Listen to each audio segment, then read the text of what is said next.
Biggie, nakabibilib na Midnight Express ang tampok natin ngayong gabing ito. At ang tanong, anong edad dapat kang mag-aral ng ballet? Ikaw ba pinangarap mo? Kahit ano yan, syempre, isipin siguro nga ng iba na dapat bata pa.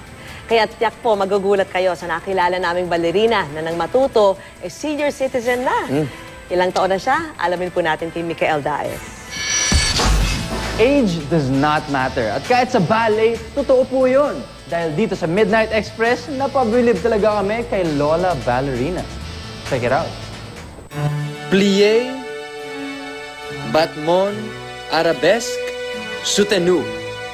Ilan lamang yan sa ballet moves na maning-mani kay Lola Menchie.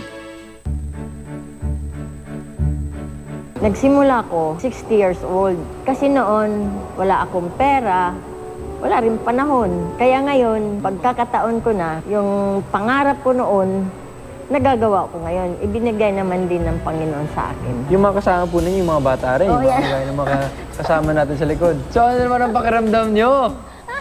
Kahit dinoble o triniple natin ang kanilang edad. Enjoy ako kasi parang mga apo ko na sila. Ganun ang turing po nila sa inyo na kayo parang si Lola na po. Mula sa France at Russia ang ballet. Dance concert ito na kadalasang interpretation ng iba't ibang kwento sa pamamagitan ng sayaw. Ayon sa mga bihasang ballerina, ang pag-aaral daw nito ay dapat nagsisimula habang bata pa. Paano? Malalambot at flexible pa ang kalamnan maging ang mga buto ng mga bata. Pero kahit 67 years old na si Lola Menchie, hindi pa naman siya kandidato sa osteoporosis. Katunayan, parang rubber band na kanyang katawan.